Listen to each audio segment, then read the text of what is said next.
계속해서 산상수훈의 말씀을 통해서 행함에 있는 믿음이 무엇인지를 살펴보고 있습니다. 몇 년 전 대한민국을 떠들썩하게 했던 한 장관의 딸 입시 비리가 있었습니다. 사건의 핵심은 표창장 위조, 그리고 허위, 논문, 그리고 인턴 조작이었습니다. 결론적으로 그 장관은 해임이 되고 또 징역형을 살게 되고 딸은 합격이 취소되었습니다. 2023년도에는 어느 한 대학의 교수 채용 과정에서 비리가 있었습니다. 지원자가 외국 대학에서 석박사를 받았다고 했지만 사실은 달랐습니다. 그 학위증도 위조 문서였습니다. 최근 다양한 학력 위조 사건들이 발생하고 있습니다. 한 논설자는 그냥 빙상의 일각뿐이지 이게 드러난 것만이 아니라 보이지 않고 숨겨진 것까지 합치면 상상할 수 없을 정도로 많다고 지적하기도 했습니다. 공직자나 유력 인사의 비리도 마찬가지입니다. 법정에서 거짓임이 다 드러났음에도 불구하고 나는 모른다, 나는 상관없다, 한 점 부끄러움이 없다 라고 일관합니다. 그만큼 오늘날 사람들이 정직성에 둔감해졌다는 방증입니다. 먹거리 문제도 다르지 않습니다. 예로부터 먹는 거에는 장난치면 안 된다라고 들었습니다. 하지만 사람들은 돈을 위해서라면 먹는 거에도 못된 짓을 서슴지 않습니다. 그 외에도 금융사기, 가짜뉴스, 통계 조작 같은 일들이 비일비재하게 발생되고 있습니다. 왜 이렇게 거짓이 넘쳐나고 세상은 신뢰가 무너지고 있을까요? 그것은 바로 인간 본성 깊은 곳에 자리 잡은 부패성 때문입니다. 인간은 타락 이후에 계속해서 속고 속이는 존재가 되었습니다. 심지어 부모와 자녀, 부부관계, 형제 자매 관계 속에서도 나타나고 있습니다. 창세기 12장에 보시면 아브라함은 자신의 생명을 부지하기 위해서 아내를 누이라고 바로에게 속입니다. 또 27장에 보면 리브가가 야곱에게 장자권을 주기 위해서 남편을 속입니다. 또 29장에는 야곱의 삼촌 라반이 야곱에게 더 많은 노동 착취를 하기 위해서 레아를 라헬이라고 속입니다. 이렇게 거짓과 속임수가 난무하면서 세상은 점점 신뢰감을 잃게 되었습니다. 그래서 서로를 믿지를 못하는 거예요. 그래서 이래서는 안 된다. 그래서 고대로부터 서로 믿을 만한 약속 체계를 만들자라고 했습니다. 그때 등장한 것이 바로 맹세 제도입니다. 맹세 제도는 다음과 같은 방식으로 이루어졌습니다. 짐승을 가져다가 반으로 가릅니다. 죽인다는 말이죠. 그래서 양쪽에 두고 그 맹세자가 쪼개진 짐승 사이로 지나갑니다. 이유는 맹세자가 맹세를 지키지 않으면 이처럼 비참하게 죽을 것이다 라는 서약이었습니다. 그래서 이러한 맹세는 개인과 개인, 부족과 부족, 또 나라와 나라 사이에 중요한 서약의 기준이 되었습니다.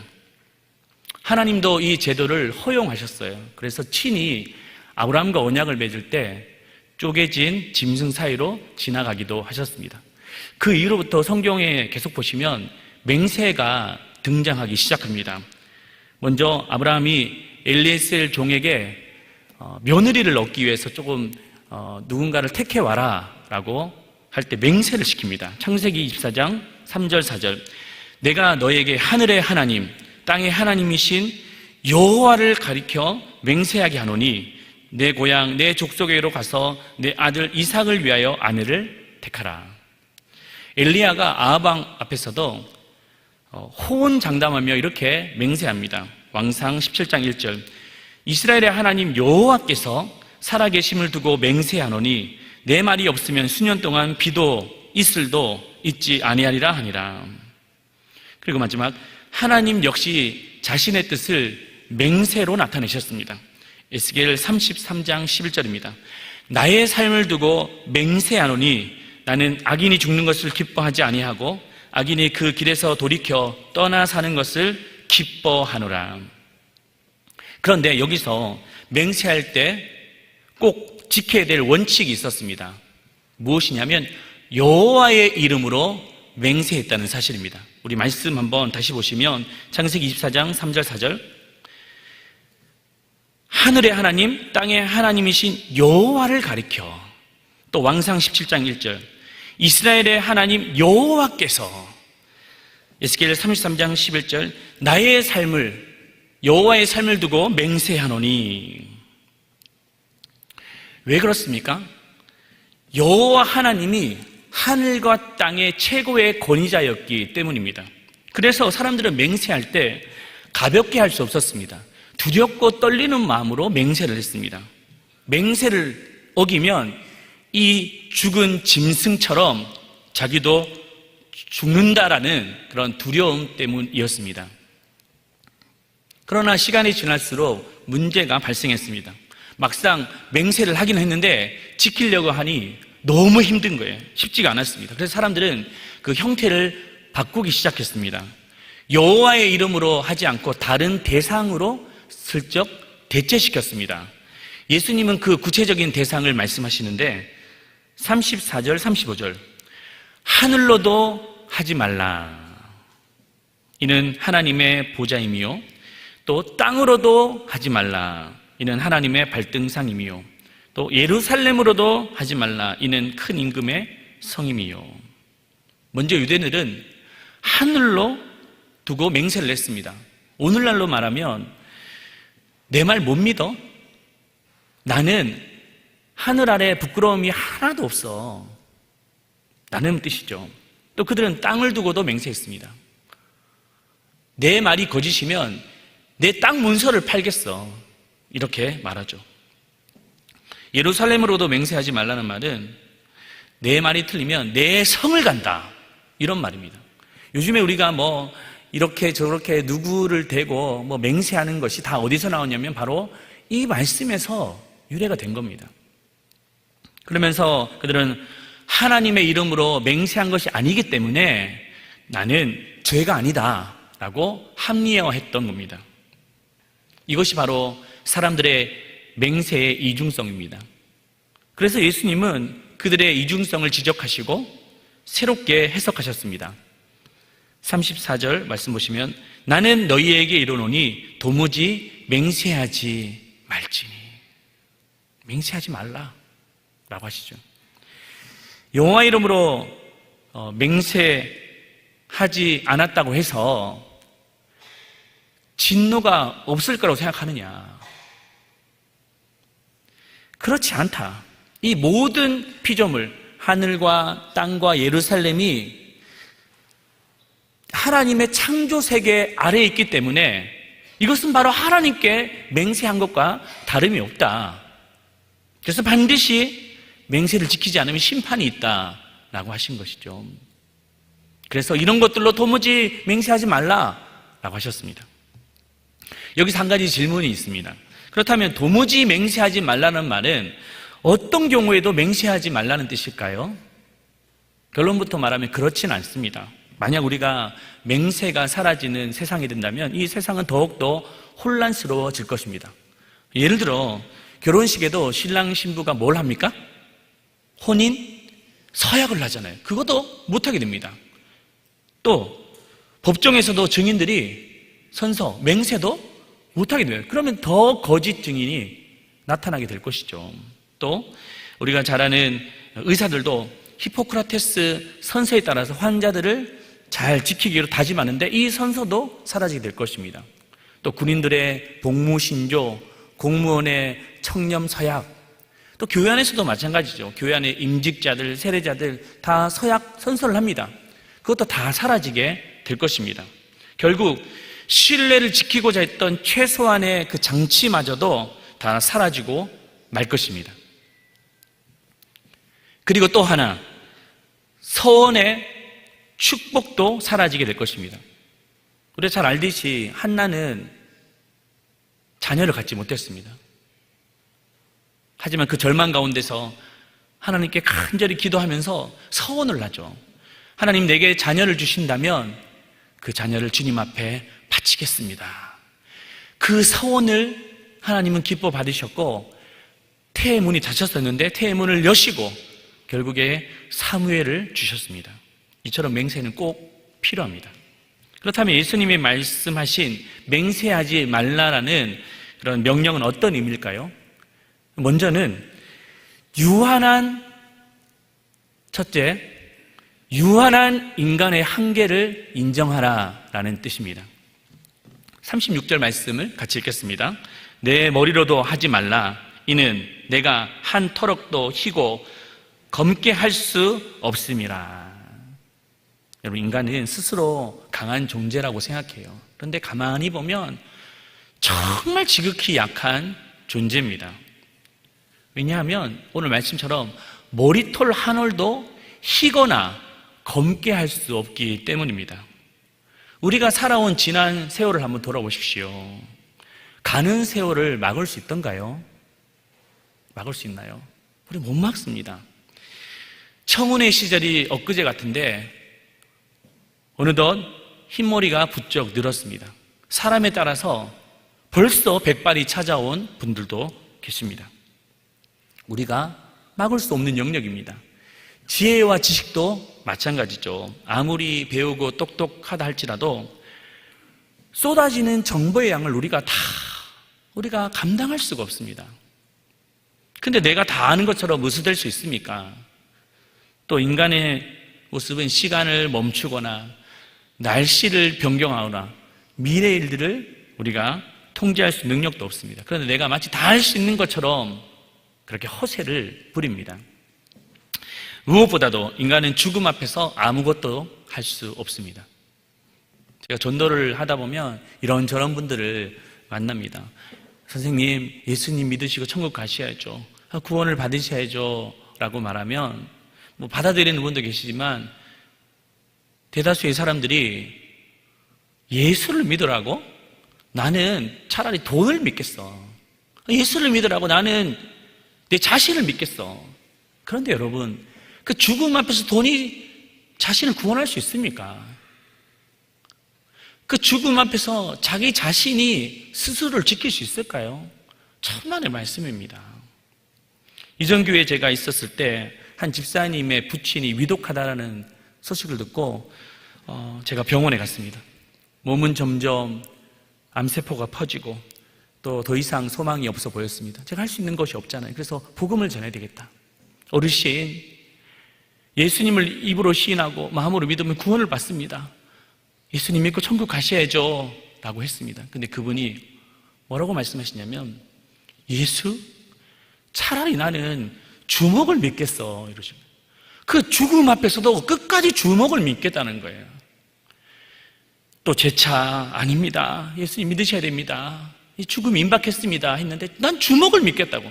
결국에 주먹을 믿겠다고 하다가 씁쓸하게 그냥 운명하고 말았습니다. 세상을 떠났어요. 여러분, 죽음 앞에서 주먹도 아무런 쓸모가 없습니다. 그래서 예수님이 내 머리로도 하지 말라 이런 말은 인간은 유한한 존재라는 것을 기억하라 라는 뜻이었습니다. 여러분, 내 능력으로 뭔가를 걸지 마십시오. 또 내 어떤 지혜, 내 경험으로 맹세를 하지 마십시오.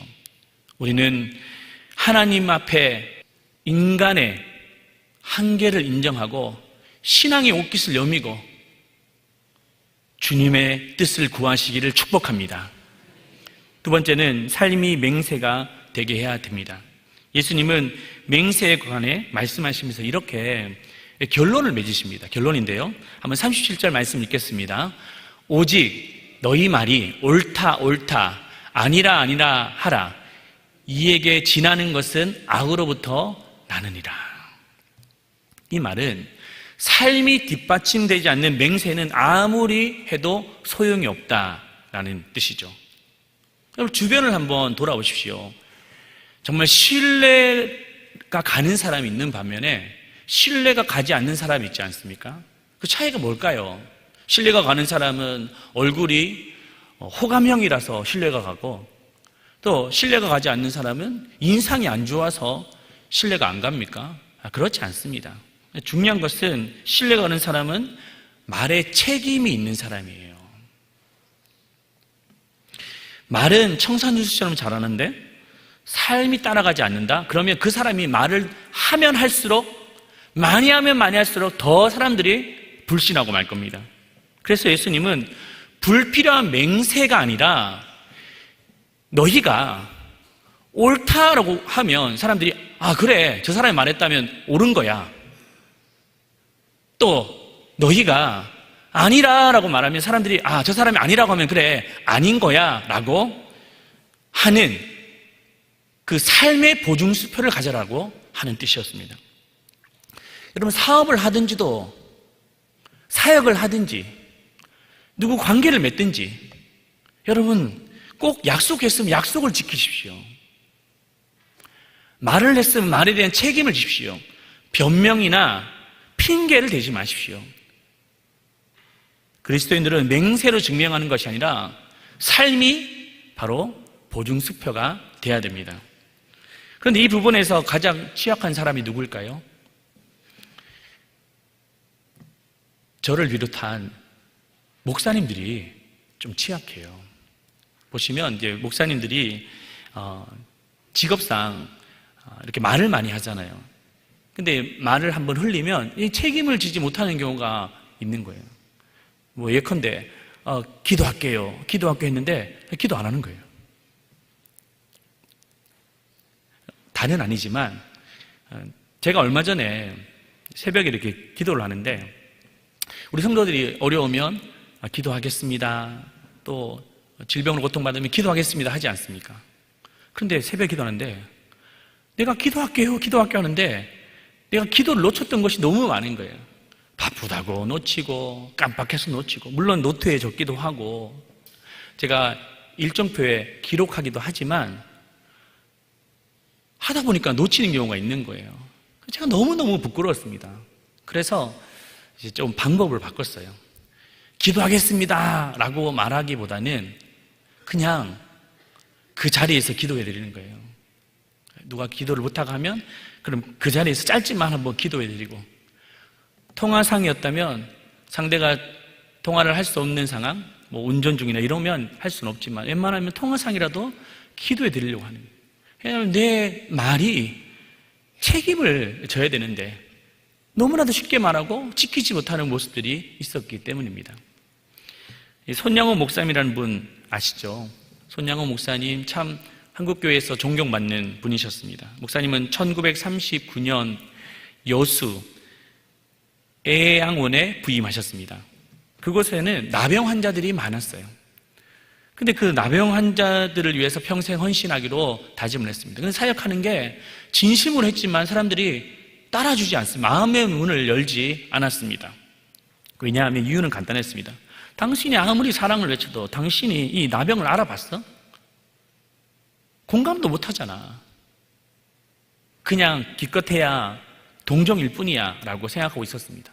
그런데 이런 생각들이 한 번에 바뀐 사건이 있었습니다. 하루는 목사님 나병 환자를 이렇게 돕고 있는데 어느 한 환자가 몸에서 고름이 나는 거예요. 그걸 보고 긍휼의 마음이 들어서 그 부위에 입을 대고 고름을 다 빨아주었다고 합니다. 나병 환자들이 충격을 받은 거예요. 많은 사람들이 뭐 사랑을 운운하고 말은 했지만 행동을 했던 분은 이분밖에 없었던 거예요.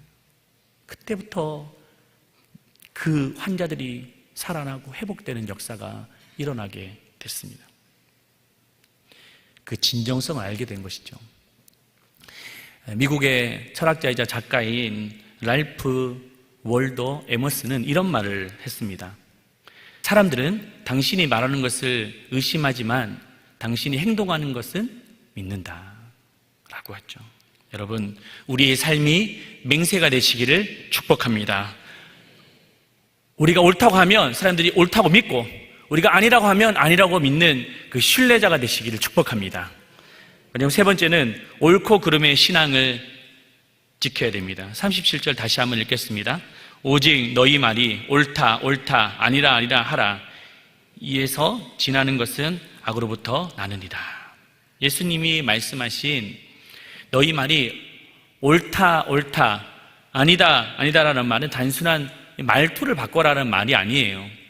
이 말씀은 신앙의 기초를 세워라, 신앙의 기준을 세워라 라는 뜻입니다. 오늘 이 시대는 무엇이 참인지 거짓인지 알 수 없는 시대예요. 그래서 유행이 바뀌면 사람들의 생각도 달라집니다. 또 가치관이 달라지면 또 기준도 바뀌는 시대가 되었습니다. 크리스천이라고 예외가 될 수 없죠. 요즘 청년들 사이에서 혼전 성관계, 또 동성연애, 또 동거 문화가 쓰나미처럼 몰려오고 있습니다. 교회도 예외가 아닙니다. 오늘날 크리스천의 성의식이 다 무너지고 말았습니다. 근데 더 문제가 무엇이냐면 무엇이 옳다, 아니다, 맞다, 틀리다라고 말도 하지 않는다는 거예요. 말하는 사람도 없다고 말합니다. 저도 청년 사역을 오래 했지 않습니까? 사역들과 이런저런 이 문제에 대해서 얘기를 하다 보면 다들 말을 못한대요. 뭐가 맞다, 뭐가 틀리다, 이거 안 된다라고 말을 못한다고 합니다. 왜? 청년들이 다 떠나는 거예요. 그냥 듣기 싫다고 떠나는 거예요. 이런 시대가 되었습니다. 그래서 무서워서 말을 못하는 거예요. 성도들의 불륜과 외도도 심각한 문제입니다. 이것은 단지 세상 사람들의 문제만이 아니에요. 교회 안에서도 침투하고 있습니다. 그냥 내가 좋아하는 거 왜 남 사생활까지 침범하냐라고 말하지만, 여러분, 제가 몇 주 전에 간음하지 말라고 했던 그 말씀처럼 정상적인 부부관계가 아닌 관계 속에서 하는 모든 행위는 다 죄입니다. 죄. 그 죄는 반드시 형벌이 따르고 반드시 심판이 따릅니다. 도덕성과 양심의 문제도 다르지 않습니다. 청탁, 학력위조, 금전비리, 또 직장에서 불공정, 이런 것이 관행이라는 이름 아래 덮이고 있습니다. 심지어 교회 안에서도 은혜라는 말로 다 그냥 괜찮다, 은혜라는 말로 다 덮어주자라고 그렇게 말하고 있죠. 이런 작은 불의들이 하나님 앞에서 죄라는 것을 여러분 잊지 마십시오. 그런데 정말 이 성적인 문제도 심각하고 도덕적인 문제도 심각하지만 더 큰 도전을 받고 있는 것이 있습니다. 그것은 바로 신학적인 문제입니다. 성경의 절대성, 그리고 그리스도의 유일성, 천국과 지옥에 대한 실체를 강단에서 말하지 않습니다. 예수 그리스도를 믿을 때 구원을 받고 그렇지 않을 때는 영원한 멸망입니다. 돌아오십시오, 회개하십시오 라고 외치지 않고 강단은 온통 그냥 세상 살아가는 이야기, 처세술, 영웅담으로 변질되고 있습니다.